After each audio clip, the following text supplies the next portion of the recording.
Hello, my name is Hunter Fireherm, and I am a member of the Institute Student Advisory Board, the official student group of the Institute. The SAB is a bipartisan group. As a member of the SAB, I get to access many great opportunities by being involved with the Institute. If you are a KU student and are interested in joining, please contact us by emailing dolesab@ku.edu.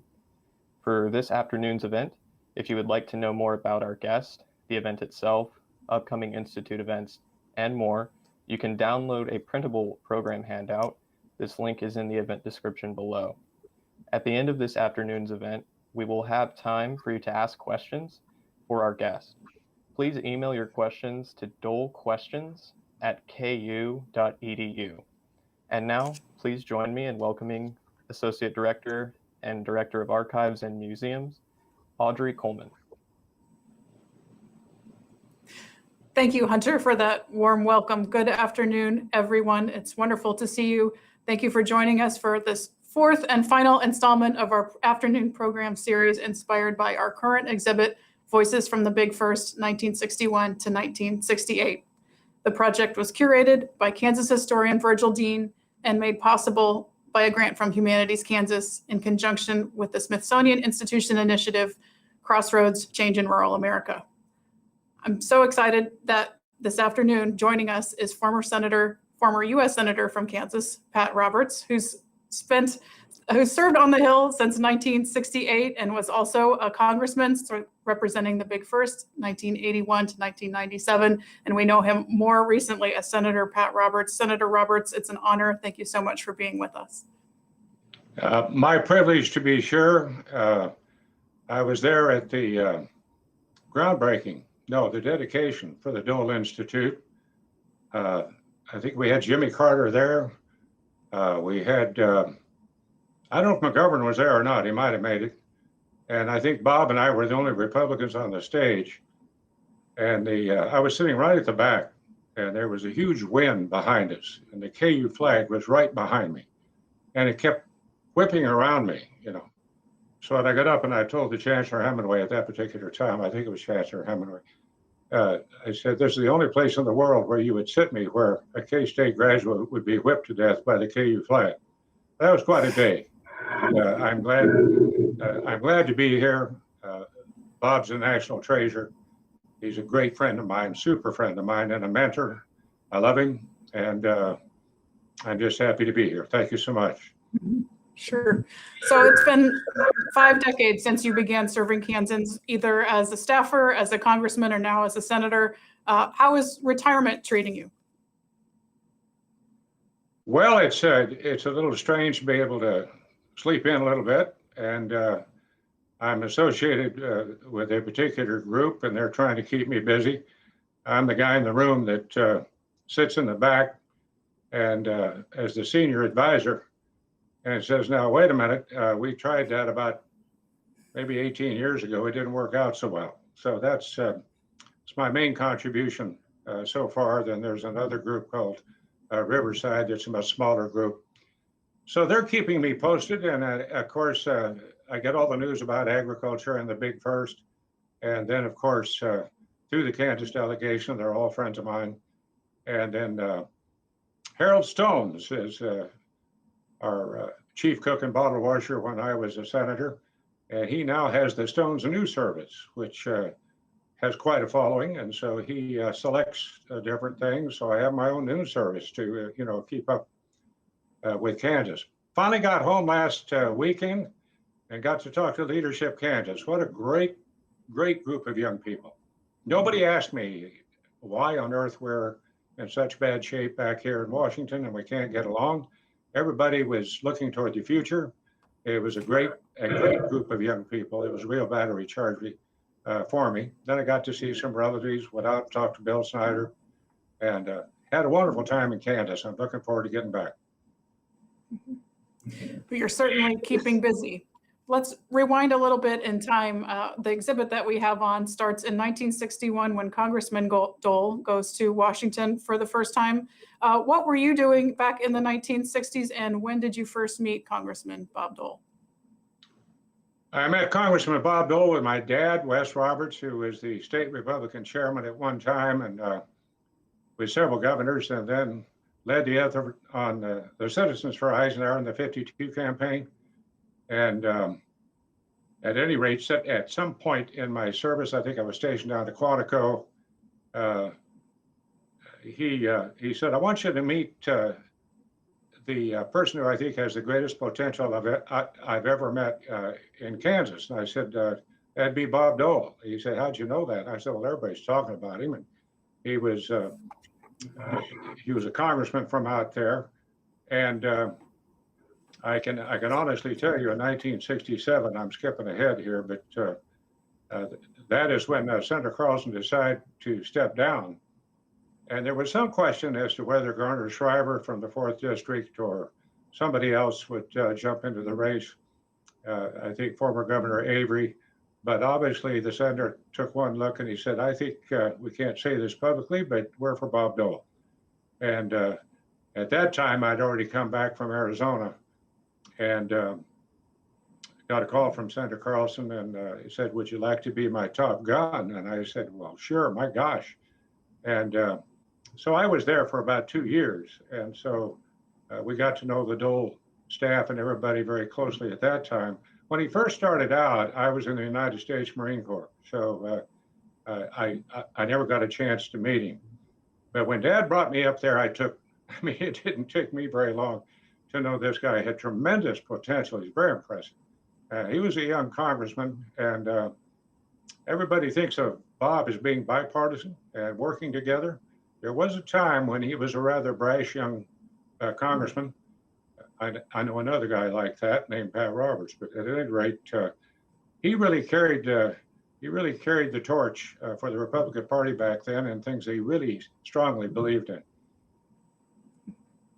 So while Bob Dole's in Congress in the 60s, you're actually living in Arizona, and not many people might remember that you started out your career as a journalist. Well, that's in the blood. My great-grandfather on one side and then the other, the Patrick and the Roberts side, came to Kansas as abolitionists. It was called Bleeding Kansas, and they had 2 newspapers. On the great-grandfather side, on the Patrick side, that was the New Era paper, which is now the Valley Falls Vindicator. And then the Oskaloosa Independent, published 6 months before Kansas was a state. They were both present as delegates for the second state convention that finally made Kansas a free state. So I've got Pinter's ink in my blood, I guess. And I majored in journalism out of K-State, and then went out to Arizona to seek fame and fortune after the Marine Corps. And so I was working on several newspapers, had a news show on KWBY, that's Cowboy, the westmost western town in Scottsdale. So that's when I first learned to appreciate country music. But I really didn't know Bob until I got back working for Senator Carlson. And then, of course, the senator was the senior senator. And then that race came up, and Bob won it handily. And history started to write quite a tale. As a journalist in Arizona, do you remember covering the unrest of the 60s, or did you follow the presidential campaign of Senator Barry Goldwater? Well, as a matter of fact, when I got there, this was after '64, and the Goldwater loss to LBJ. He later came back and campaigned for the Senate to reclaim his Senate seat, and I got to fly with. I didn't fly the plane, he did, and he was quite an aviator. So we went all over Arizona campaigning. He really didn't have to campaign that too much, in that he just went for president, but he's still very popular in Arizona. That was back when Arizona was a red state, even though it had more Democrats than Republicans at that time. It was a very conservative state and very rural, cowboy country and all of that. So I didn't really become acquainted with Bob until I was working for the senator. And then I remember in 1968, when Nixon won the convention down in Miami, there were 2 people on the stage with Nixon. One was Bob Ellsworth, who was a former congressman from Kansas and a close friend of Bob. It was the first NATO secure. And Bob was just, he was an intellectual powerhouse and a good friend of Bob. And there was Bob, and there was Bob Ellsworth and Dick Nixon at that particular time. Nixon, of course, very popular. And he had just won the nomination, something many of us didn't think would happen, and that he had won, or he ran once, lost to Kennedy, went out, ran for governor, lost there, and then boom, he's back in 1968. Can you tell us a story or two about working on Congressman Keith Sebelius's staff in the 1970s? That was a rare, rare pleasure. Keith was the kind of congressman that was not a flash in the pan in terms of giving speeches before large crowds. But you put him in a small group and just have him visit with people, he was extremely popular. He served on the House Agriculture Committee. When you're from the Big First, you're not appointed to the House Agriculture Committee, you're sentenced to it. But it's a pleasant sentence, so I must say. And so he was on the Ag Committee, and I was, back then they called them administrative assistants. I think today it's chief of staff. And we formed up a great group of to staff Keith. It was a real privilege. We went, Lord knows how many listening tours. That was 66 counties back then. And Bob Dole had started all that, so it was sort of a tough act to follow, to say the least. But he and Bob, by the way, Keith Sebelius ran against Bob in the primary, I think his first time out, and he lost by 51 votes. That's not true. Wait a minute. It was Went Smith, the guy that preceded Bob, and then he lost by 51, and then against Bob Dole, why Keith ran again and was not successful. Obviously, Bob won that one. But then on the third time around, he won by a very narrow margin. But the margin just kept increasing. Very popular congressman, and a privilege to work for him. Mm-hmm. When we spoke last week, you mentioned how the Kansas delegation would meet. Can you talk about how they were all related and how they related to one another during those days? This was a different time, and it's one of the times I miss, and I think it's part of the problem that we have, is in that members of Congress, some of whom even sleep in their offices. Were I king or whatever, I would not permit that. It was a situation where members really got to know one another, and from time to time it was 3-2. We had 5 back then, but it was also 5-0 when I first came aboard with Keith. So everybody socialized with one another. They had dinner on weekends here in Washington. Washington is a wonderful place that offers an awful lot. I know a lot of people think it's the center of the evil empire, or whatever you want to call it now, but that was not the case then. And so people got along, and they knew one another. So you might think there would be somebody on the floor that you really didn't agree with, or somebody that you just thought was lost on the partisan side, and then you would meet them personally and socially. It's a far different situation. Today, that's not true. It's a Tuesday, Thursday outfit, and then they go home and get on their surfboard and look behind and say, look, folks, it's not me that's doing all the problems here. It's all these rest of the guys. And so it really tears at the fabric, the social fabric that we used to have back during that particular time. From the 60s through the mid-90s until 1995, Republicans were in the minority in the U.S. House, both for Congressman Dole and for yourself. Can you talk to us a little bit about governing from the minority party and what kind of advice you might give to congressmen today who are in that position? I'm not sure I'm in any situation to give advice to anybody there now, but and the times have changed so dramatically. The stars are aligned in an entirely different situation. And that's for the country as well. Many people worried about where we're headed, and then there are other people that are very excited as to, where we're headed. Back then, we had sort of gotten into a minority mindset. It was 40 years, for goodness sakes. The last Republican chairman of the House Ag Committee was Clifford R. Hope, Sr. He's from Garden City. That's about 60 miles farther west from Dodge City. And so 47 years later, guess who's the chairman? Pat Roberts from Dodge City, only 60 miles apart. And there was still a picture of Cliff Hope in the, it was the second committee room.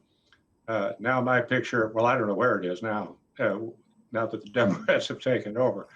But Colin Peterson, the last chairman, stuck me up in the main room, and I said, "What on earth are you doing that for? You're taking down, pictures of people that were senior to me." He says, "If it wasn't for you, we wouldn't have had the Farm Bill done." I said, "What's that space next to it?" He said, "Oh, that's for me." So the first thing you do when you're in the minority for that long is you make friends with those who are across the aisle that you can work with. And we had Dan Glickman on the committee at that particular time, and we've been great friends ever since. And I knew his family, and he knew mine. And then, but the guy that I really teamed up with from Texas, it'll come to me in a minute here, but at any rate, we had a lot of amendments and a lot of bills together. And so then when it flipped all of a sudden, in '94 during the so-called Gingrich Revolution, which I think was more of an agriculture revolution at that particular time, well, it flipped right back. Charlie Stenholm was what I'm talking about. So the Stenholm-Roberts bills, we got a lot done in every farm bill. And then all of a sudden it switched. And of course, I was the chairman then. And then it became the Roberts-Stenholm bills, which I always let him know was the case. But Charlie was a tremendous member of Congress, and he was from Texas. He was around the Lubbock area, and they are a lot like people from Southwest Kansas. So we got along. And I also got along with the chairman at that time, the longest serving chairman. We had several, but Kika de la Garza was also from Texas. I love that man. He was very good to me as a member of the minority, and it showed you what you could do when you have a committee with common purpose, and that common purpose exceeds the politics. Not that there wasn't politics or strong differences of opinion, but in the end result, we always got a farm bill. We had to get a farm bill, and we knew that was more important than anything else. And Kika he gave me a lot of good advice. Now, all the way through that, with the experiences with Bob Dole over in the Senate and his incomparable staff, and I think, as I said before, prior to this meeting, we didn't have quite the security that we have today, to say the least. It was pretty open. And I don't know quite how to put this, but we played terrible, terrible practical jokes on each other. And so it was a fun time. Everybody that worked for Bob thought they were working for the greatest man in the Senate, probably true. And I love Keith Sebelius, and we always worked with Bob. The thing about it that what I would do in the House, why people assumed that Bob Dole was for. Now, that may or may not have been the correct assumption, but they thought so, and I never told them otherwise. And I can remember when we went through the Gingrich years, and Newt came to me and said, I'm not really getting along as well as I should with Bob Dole. What do you think? And I said, well, I don't know. I have no idea. He says, I've got a great idea. You be the liaison between me and Bob. So I go over to the Senate, and I, at that particular time, that's '94. So I'm in the Congress by that time. I'm skipping ahead a little bit, but it's just illustrative of regards to how this worked with Bob being a senator, and such a powerful senator, and the Senate leader.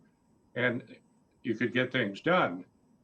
So I sort of went over, House members could quietly get on the Senate floor. You don't make a ruckus, but I walked up and I would ask Sheila Burke, who is his head person on the floor. I said, how's he feeling? And she says, how's he always feeling?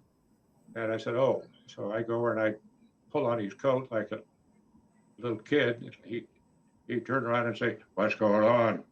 And I said, then I would make my pitch. And I said, I've been talking to Newt Gingrich. He says that he'd like to have me being liaison between both you and Newt as you go through all these meetings and determine where we're headed during the time that we have the Senate and the House. He says, good. We just had our first and last meeting. And So I went back to Newt, and Newt says, "What happened? What happened?" I said, "Splendid. Dole thinks it's a great idea." That let me in the room. Now, I was trying to protect agriculture interests and other interests that I thought were important to Kansas. And so at least I was in the room as the alleged liaison. Bob never said anything, and Newt always thought it was.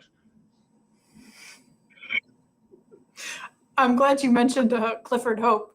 We have a quote in our exhibit that talks about his approach to farm policy. And he's famously said that the farm problem is actually 35 or 40 farm problems. I wanted to ask you, from your perspective or in your experience, what are the core elements of the Farm Bill, and did they change over time? Yes, they've changed over time a lot. We had about, I think, 12, 13 sections to the Farm Bill this last time around in 2018. We've got 87 votes for that, by the way. That set a record. And that's Senator Deborah Stabenow, who is from Michigan. Now, we didn't vote alike on the floor on many items, but we agreed, and it wasn't our first rodeo. I was ranking, she was chairman, and I became chairman, and she's ranking. So Deb would round up the Democrats, and I would do my best with the Republicans, and that's how we got things done. But Cliff Hope was talking about a time where he said 36. That's about probably the number of commodities. By the way, he was highly respected, and but only served chairman for 2 years, and then that was that. So then 40 years later, we finally take over. But it's by that time it was commodity by commodity: corn, wheat, sorghum, soybeans, everything, especially crops. And so you had to really try to pull all those folks together. And then there was a lot of competition with the amount of money that you were allocating to a particular commodity. Now that hasn't changed to the degree it should. But now it's a much more amalgamated thing. And you're talking about a farm bill where you have an entire commodity section, and they're all in that section. And we have nutrition, then we have research, and then we have conservation, and so on and so forth. And but still today, you do have differences between the commodities, and we try to pull them together and say, look, if we don't ride together, we'll ride separately, and we're going to be in a real tough situation. I always call the committee the posse. And now Bob was not on the Agriculture Committee, but he was on the Finance Committee, was chairman of that, and he was on very important committees. And then obviously he was the leader. So he was an ex officio member of the Ag Committee anyway. So if you're willing to parlay, sometimes you even didn't let Bob know it, that I was speaking for myself as chairman or as an individual member of Congress, and also, oh, by the way, Bob Dole's very interested in this. That carried a lot of weight. You mentioned the 2018 Farm Bill, and in our conversation last week, you mentioned that while you had 87 votes, that you were really trying to pull in 90. What kept you going? What was the difference, and why did you want to get those 90 votes? What difference does it make if you've already got the majority? Well, that's what Mitch McConnell asked me. He said, "What are you doing?" Because I won't name the senator, but I apparently, in full view of the camera, had him in a headlock. I didn't really have him in a headlock, but they kept saying I did. I was being rather aggressive, and I finally got him to come around. And so that made it 87, and I thought, well, shucks, let's just go for 90. So I was trying to convince the Wyoming Republicans to vote for the Farm Bill. They thought it was too much money, and Wyoming doesn't have that many commodities except, cowboys and rodeos and whatnot, and national parks. And but I couldn't get them to come around, and so I was really giving them a hard time. And Mitch tapped me on the shoulder and said, "Hey, you got 87 votes.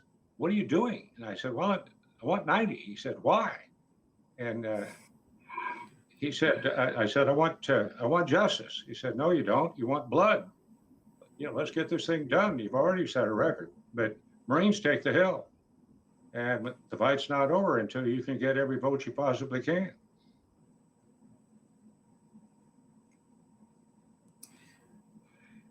in Congress in 2015, the 114th Congress was the first Congress to convene without a World War II veteran, and very different from the 1970s when 4 and 5 members of Congress were veterans, mostly veterans of World War II, and yourself are a veteran as well. Can you comment on the dynamic of veterans in Congress, the World War II generation, and how that may have changed over time? Well, it changed simply because people got elderly and then obviously passed away. Bob is emblematic of the greatest generation, as described by Tom Brokaw, and he's a national treasure and looked upon. I was just talking on a Zoom earlier today with K-State, Iowa State, and Colorado State about an agriculture situation. And somebody mentioned Bob, and they said, please give him my very best. He's a national treasure. So I said, I promise I will bring that up, because he truly is. Without Bob Dole, we don't have the World War II Memorial.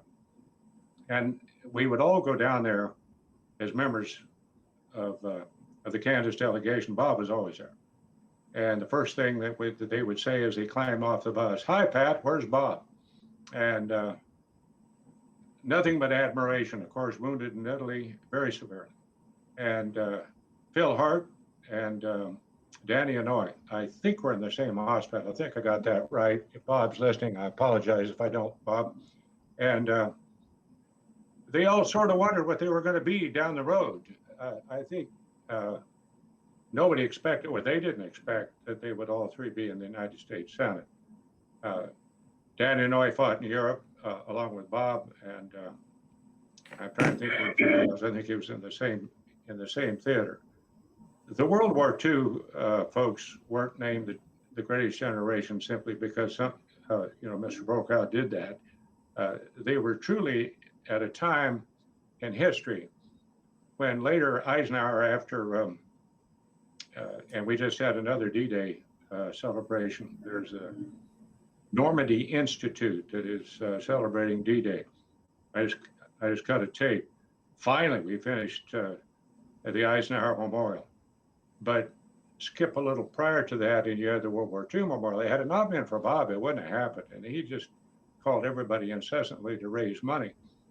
And it's something now that the veterans of World War II, and there are very few of them, including Bob, they can come and really get a feeling out of the fact that the nation will always remember that. Eisenhower later became president. He not only defeated Nazi Germany and saved Western democracy. Where is he now? We need him now. But at any rate, and then was 8 years of peace and prosperity. Ike said this, when somebody asked him, what was the most important thing you did in your presidency? He says, not one American man or woman in uniform lost their life under my presidency overseas in any kind of combat. And somebody said, well, that was easy. You were president. John Foster Dulles was Secretary of State. He says, no, it was damned hard. Bob went through that.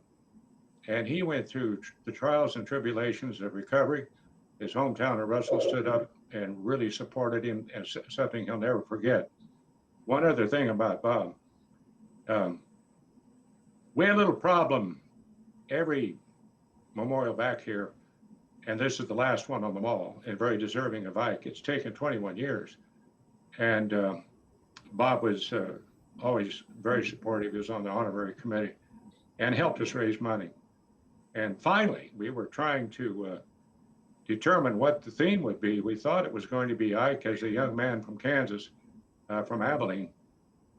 And look what a young man from a small town can accomplish, et cetera, et cetera. That was changed by the family. But it was difficult for them to get their minds made up. I'm not trying to pick on them. I'm just saying they were trying to come up with what they thought was the best thing. So Bob calls Jim Baker. Jim Baker calls Susan Eisenhower. Susan Eisenhower suggests Normandy of peace. And so then Baker comes back and calls Bob. I'm sitting over at Bob. And he said, Bob, Susan has suggested Normandy of peace. And Bob says, well, I can't do anything about that. Roberts is the chairman. and said, Pat, what do you think? I said, well, Bob, at this stage of the game, I really don't care if we put Ike on a horse. Let's get this damn thing done. And so Bob played an integral part of not only the World War II Memorial, but also the Eisenhower Memorial. We just got a tape for that for the Normandy Institute here just a couple of days ago. So I can't talk enough about the man. He's and Elizabeth, who is just a wonderful, wonderful person in her own right with the Wounded Warriors program. And I had that one picture. I hesitate to show it up because when we tried it, all we got was light on it. But I don't know if you can see that. If I get it back over here, well, you can see Bob there. And he was like, I always say that he looked like Tyrone Power, but nobody knows who Tyrone Power is anymore. And Elizabeth, you know, could have been in the movies if she wanted to, and did a wonderful job herself. It was, you know, quite a power couple. So you've spent your career as a staffer and then a congressman representing the Big First, and then later many years, decades as a senator. Can you talk about the transition between representing a district within a state and then representing the state at large? And were there any issues that, you know, that translated across the state that you found that there were commonalities that we here in Kansas thought, you know, had similarly or agreed upon? Well, there's always the talk about the folks in Johnson County, or for that matter, Sedgwick, or for that matter, in the Balkans, that's southeast Kansas. I shouldn't have said that. And then the folks out in the Big First. Some way out there on the border probably pay more attention to Denver than they do Kansas City, or Topeka for that matter. But I think that's overdrawn now. I think Kansans are Kansans. They believe in our state motto, to the stars through difficulty. I told that Leadership Kansas group that I didn't hear a word about politics, and these are young folks, well, young folks to me, that are from all over the state. And I think Kansas were blessed almost regardless of party. I know that you know, we have already, the campaign seems to be started, but for 2022, but we work together, and it's the same kind of folks. I'll try to make this quick. It took me a term and 2 years to get Bernie Sanders to say good morning. He would always get on the subway. It was always busy, and I'd be sitting on the other side, and I don't know why he picked, well, I don't know what I picked where he was sitting, or vice versa. And I'd say, good morning, Bernie. How you doing? And he'd go, oh. And I don't know what it is about the Northeast, but at any rate, finally, he looked up at me one time. He said, who are you? And I said, my name's Pat Roberts. He said, what do you do? I said, I'm one of your colleagues. I represent Kansas in the Senate. He paused for a minute and said, oh yeah, Dole and Castlebaum are gone. He says, why do you do that? Every morning you say, good morning, how you doing? I said, that's what we do in Kansas. Stand on a street corner anywhere in Kansas, maybe not Johnson County, make sure you're on the corner. But that's what people do. They say, howdy, how you doing? Did you get any rain? Whatever happened to such and such? I mean, we're very, very down to earth. We have the best constituency. I think the delegation would agree today, and I'm certainly they did before, that we have the best folks to represent in the whole country. So Kansas pulls together, and that motto is true, at aspa per aspa, to the stars through difficulty. Very proud to represent Kansas. For our virtual audience, I just have 2 more questions, and then I'll be reading some question submittals from you all. If you haven't emailed your question in, please do so. Dole questions, one word, at ku.edu, and we'll get to those in just a few minutes. Please submit your questions for Senator Pat Roberts. Senator Roberts, so what, besides, we talked about agriculture policy and building consensus and reaching across the aisle with that. What are some other issues and areas where you found common ground with the other side throughout the course of your career? You have to do that on the finance. Well, you have to do it on every committee, or else you're just making speeches. And today that seems to be the case, the House and Senate, and just where we are. We are where we are.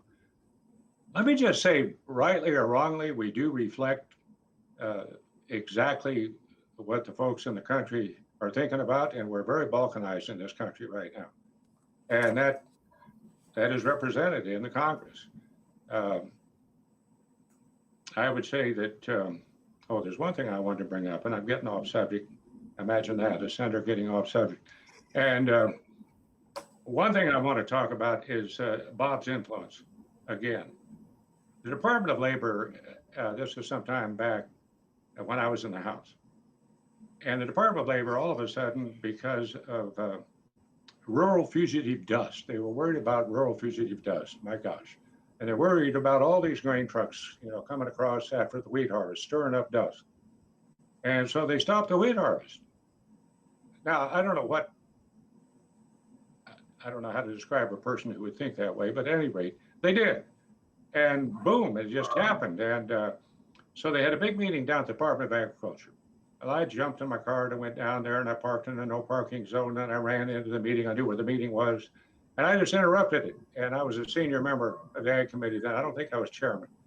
And I said, excuse me, I know you're talking about this. I know you're trying to get to some conclusion here. I know the Department of Labor has strong feelings about rural fugitive dust, but I want to tell you that I have never seen Bob Dole so angry in my life. And you up there, you know, trying to work things out up there at the head table, at 2 o'clock, you're to report to Bob Dole's office, and he wants to see you. And I'm just saying that you ought to go in with, you know, your head down and your ears open. And so I'll be at the meeting. I'll see you then.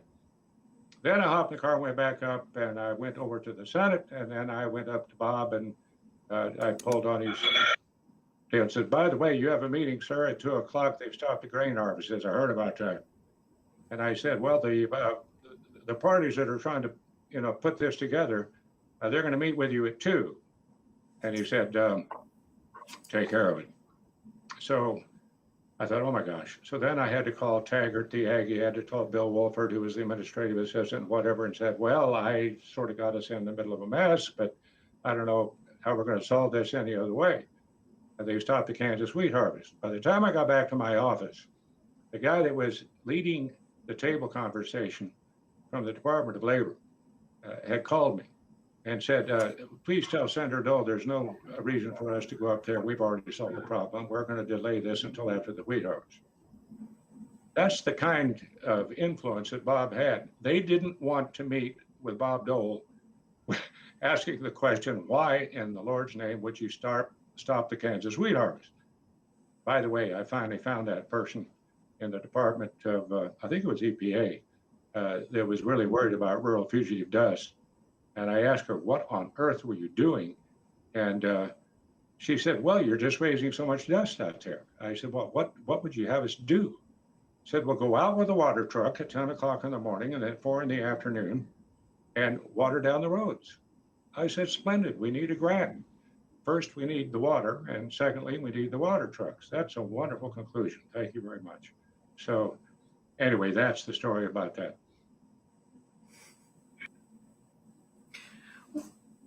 You mentioned, you know, you wouldn't give advice to new congressmen, but what if what would you advise to, knowing now, what would you tell yourself back in 1980 or early in 1970 when you started your career on the Hill? You know, knowing what you know now, what advice would you give to your young self? And maybe that will be relevant to current new congresspeople who are aspiring to a long example. Okay, I got it. I hope I would emanate the example of Frank Carlson.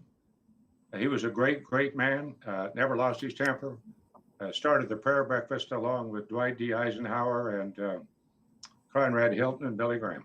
And it still exists today. Not many people know that. And so he was a wonderful man to work for. And then with regards to Keith Sebelius, again, a person who would, somebody would criticize him in a letter or something, I'd get upset and I'd show it to him and I'd say, come on, we got to write him back and set him straight. He said, well, let's just put that aside and let's think about it. And by the time a week would go by, I said, then I knew right then that what he'd done, he just probably filed it and said, oh, people just get upset, Pat. You just got to understand that. And then, of course, both with Bob, well, Bob wasn't quite that way, but he learned big time how to work across the aisle and get things done. And one of his biggest contributions is in the fight against hunger and malnutrition with the World Food Program and with the McGovern Dole food programs. My daughter worked for both of those, so I guess it goes on, generation to generation. And so he learned to work across the aisle. If you don't do that, I don't know why you're there. I mean, if you're there just to raise a ruckus, why, that's one thing. But if you want to get something done and make a difference, that's what you've got to do. Very difficult to do today simply because of where we are.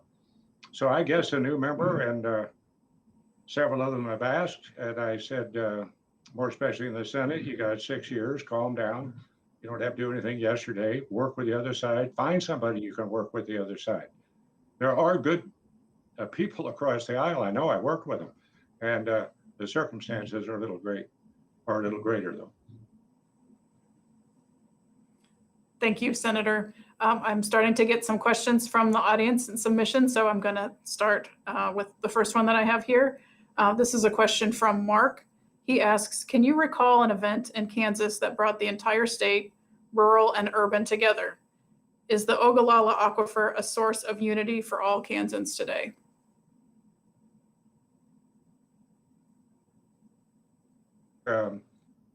We're mining the reservoir.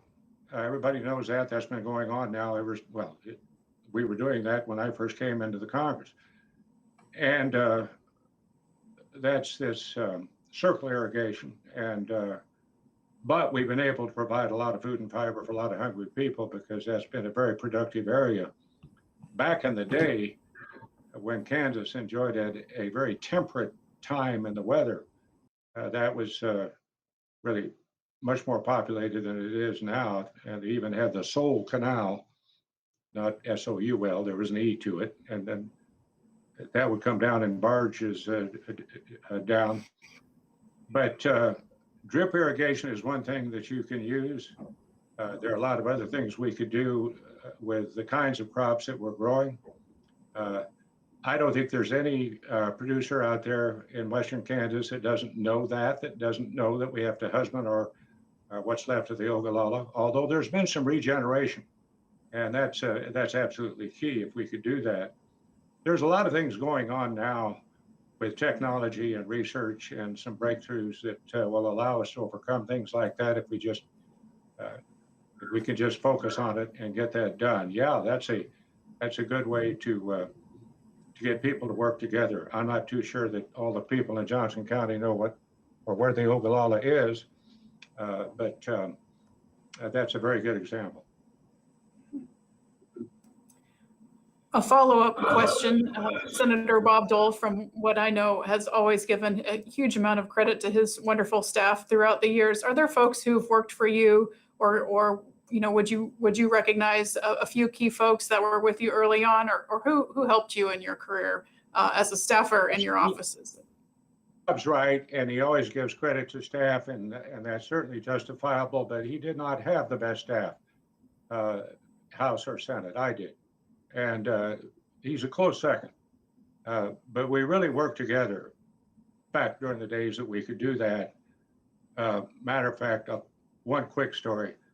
As I have attempted to do here with your earlier questions, is to lower my voice if I possibly can. But I did have the ability back in the day, especially in my first year as a congressman, because then he couldn't really jump on me that bad. But Bill Wolford was the administrative assistant, and they had paid a terrible joke on me the week before. And so I just picked up the phone and said, where's my speech? I called Bill on his personal line. And he said, well, I don't know, sir. I've had a speech in about 5 minutes. And boy, they started looking for that speech. And they called Claude on the floor. They called Sheila on the floor, whatever. And so I waited 10 minutes. I picked up the phone again. He says, I'm not going to make this speech, and I'm going to blame the staff if you don't get that speech over here. Now, Bob wouldn't really talk to him that way, but I did. And I guess chaos, over there. Then, of course, I told the staff, if there's any calls from me from the Dole office, I'm not in. They got even next week. But that's the kind of thing where both staffs work together. He had great people that work for him. The evidence of that is we still have Dole people working in the vineyards of Washington in very important places. And now we have a lot of Roberts people doing the same thing. And I'm very proud of my staff. You're only as good as your staff. I've had 3 chiefs of staff in a 40-year career, and that doesn't happen very often. And the same is true pretty much across the board. When people would find a greener pasture, I was always for them. I said, look, if there's a greener pasture out there and this is what you want to do, God bless. Not too many left me. Not that they shouldn't, but I'm just saying, we both had great staffs. The other thing I would say is that every group that would come to my office in Washington, especially the young people, but it could be any group. And my parting shot was that Frank Carlson said at one time, there are no self-made men or women in public office. It's your friends who make you what you are.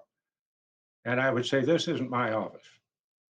This isn't my capital. The capital doesn't belong to the president or the leader of the Senate or the Speaker of the House. We at least hope so today. But it belongs to you. This is your capital. And I would tell young people, be a partner in government. We need you for the next generation. Be involved, whether it's your school or whether it's your county, whether it's your state, get involved. We desperately need that. Today, even more than ever. So my next question from Madison, to kind of build on that, she says, I'm a high school student interested in a career in public service. How can I get started? So you started to give us some suggestions, but do you have any more advice? Suggestion is that you hit the nail on the head. You said public service and not a politician.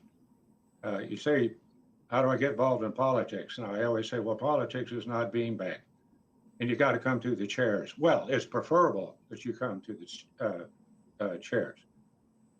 Nobody who came into my office to seek my so-called advice and counsel really wanted to know whether or not they should run. They'd already chosen to run.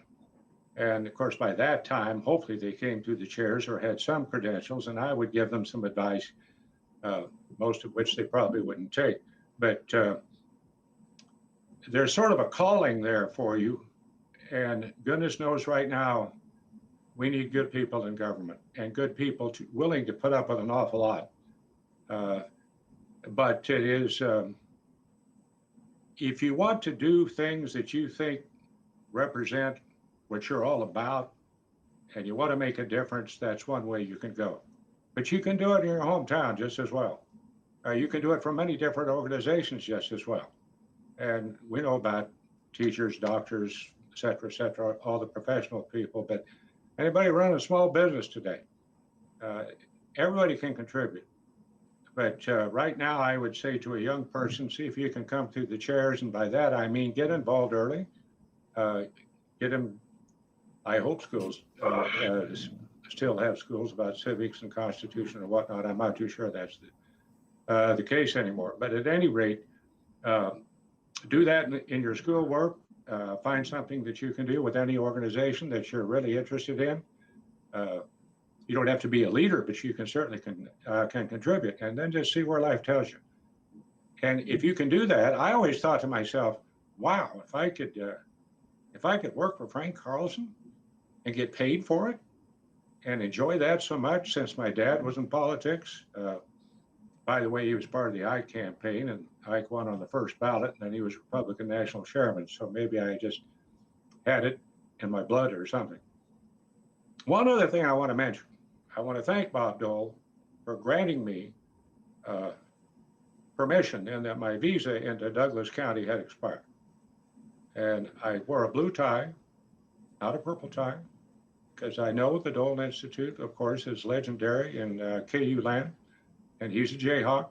I'm a Wildcat, but he got me in even though my visa had expired. Another question from the audience. Besides Bob Dole, what other political figures or leaders do you personally look up to? the guy that I met right away ran for the Senate leadership and lost by 1 vote to Bob Dole. And he was from Alaska. He's a great, great individual, Ted Stevens. And my Lord, that man took me all over the world, North Korea, the South Pole. We were the first delegation into North Korea. He was a mentor. He was a friend. I truly enjoyed him. He was bigger than life. His sidekick, who was also on the Appropriations Committee, and it didn't make any difference whether Danny Hanoi, who was a Medal of Honor winner, and knew Bob very closely, of course, and whether he was chairman or whether Ted was chairman.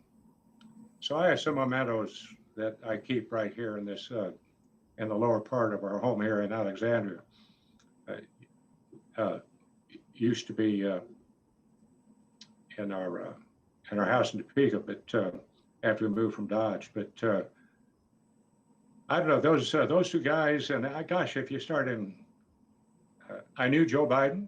I was the chairman of the Intelligence Committee. Joe was the ranking member of the Foreign Relations Committee. Joe was always interested in getting material that he was not cleared for. And so he would always come up and wag his finger at my face and say, "No, I'm cleared for that. I have top secret." I said, "I'm sorry, Joe, but it's a little higher than that. And I wish I could give it to you, but I just can't."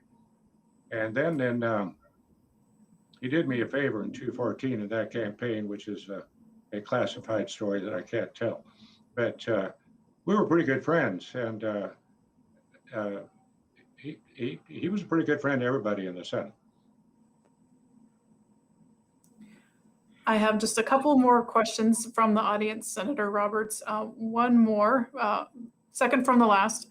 What are you most proud of over your 50 years of public service? Oh, gosh. We could go down the laundry list. One thing about it, when you don't run and you've actually done some for people, they give you all these awards, most of which we've had to store away somewhere.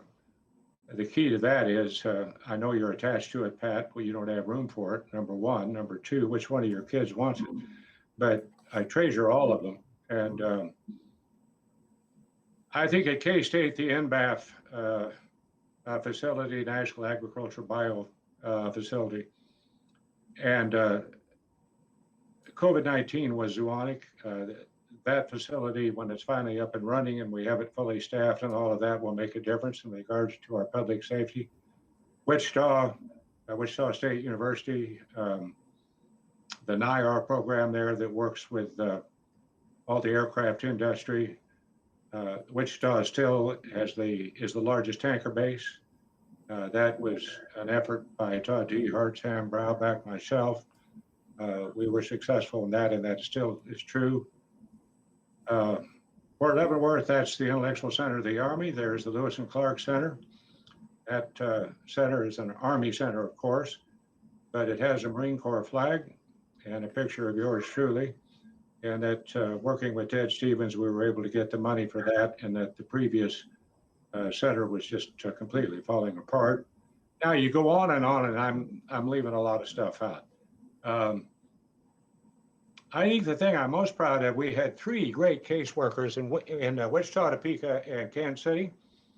And if somebody had a problem with government, I considered myself and the rest of the delegation, we would work together as the court of last resort with somebody having a problem with government. And we didn't win them all. We got some base hits and we hit a few home runs. And to do that, to be of help to the individual person who just simply can't, they're not getting a square deal from whatever agency they're working for. There were a lot of those. And I've had people come up and even mention their dad or even their granddad or their grandmother, whatever, and said, "You did thus and so." And I, of course, completely forgot about it. But that's one of your, take care of your constituency, take care of the folks back home. I think we did a pretty good job of that. Notice I said we again, that's the staff and working with the rest of the delegation. Our final question, Senator. Kent asks, how did your college education shape your career? What resources did they have for students who wanted to work in politics? Well, it wasn't politics so much. I majored in journalism. And at that time, we had Dr. Ralph Lashbrook. This is a highly classified story that, of course, I will just tell you and you won't tell anybody. In reporting 3, Dr. Ralph Lashbrook had a requirement. He was the head of the journalism department. You had to have several column inches that were printed, not in the K-State Collegian, which is a student newspaper, but a real newspaper. In other words, you had to go out there and sell yourself to the editor with whomever it might be with Manhattan Mercury, might be with the Topeka Daily Capital, might be with the Holton Recorder, where I went to high school, even the Oskaloosa Independent, where all of my folks are from. Or it could be any, or even the Kansas City Star. I probably wouldn't have gone to the Kansas City Star. Well, my senior year turned out to be a year where, let's just say, my academic endeavors came second to social endeavors, and I kept putting things off. And I knew if I didn't have 300 column inches, I think it was more than that. I think it was 1,300. I was in a world of trouble. I had about a week left.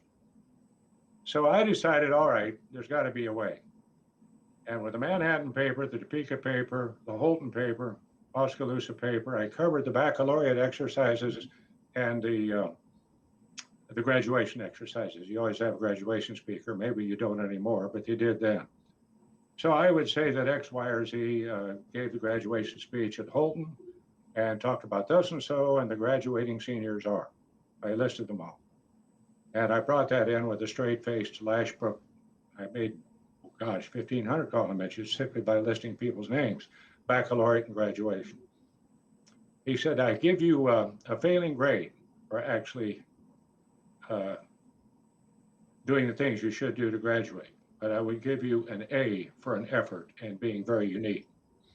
So I think I ended up with a C with reporting 3, and I graduated from journalism. Ralph Lashbrook said this: you don't quote a person unless you don't quote anything unless you name a person and it's an accurate situation that you can back up. Boy, today we don't do that. The University of Missouri had 7 canons of journalism, and we paid attention to all of them, had to memorize them. I'm not going to repeat them here now. But the press today doesn't do that. The media doesn't do that, especially the big ones. I'm very worried about that. I'm worried about the loss of the First Amendment, where you have Facebook and Google and all the rest with editorial boards, and they're farmed out to people, and they tell you who can speak what or when or how. That's ridiculous. This is a country that was formed on the basis of liberty and free speech, just ask Thomas Paine if he's still around. So I think the journalism background with my family and the journalism being taught by a very tough head of the department, that stuck with me. And I could always write a speech. I'm not a word man, but I could always write a speech, much to the concern of my staff. They said I would always try to edit it too much, so they would give me their speech about 5 minutes before I had to give it. Senator, thank you so much for our conversation this afternoon. Folks have really enjoyed it, and we're honored to have your time. Thank you very much. Hope to see you out at the Dole Institute. Thank you. And thank you to you all in our virtual audience at home. We hope to see you at the Dole Institute if you're vaccinated and getting out and around. Our Voices from the Big First exhibit is going to be extended until fall of 2021, so you have not missed your chance. Beginning June 1st, the Dole Institute will be open to visitors from Tuesday through Sunday, 12 to 4. So we'll be expanding our summer hours. We hope to see you again very soon. Thanks again to Senator Pat Roberts for being with us. And thanks to you all out there at home. Be well and see you soon. Thank you for joining the Dole Institute of Politics for our program this afternoon. If you are a student and would like to join the Dole Institute's Student Advisory Board, please contact us by emailing dolesab@ku.edu. Next month on June 23rd, we will be looking forward to hosting Jeff Bob for the 6 Secret Teachings of Zhang Zaya, Ancient Chinese Theory. the new installment in the 2021 Fort Leavenworth series. You can access this program on the Dole Institute's YouTube channel, just like this afternoon's program. Refer to doleinstitute.org for up-to-date information on all of our upcoming programs. Thank you.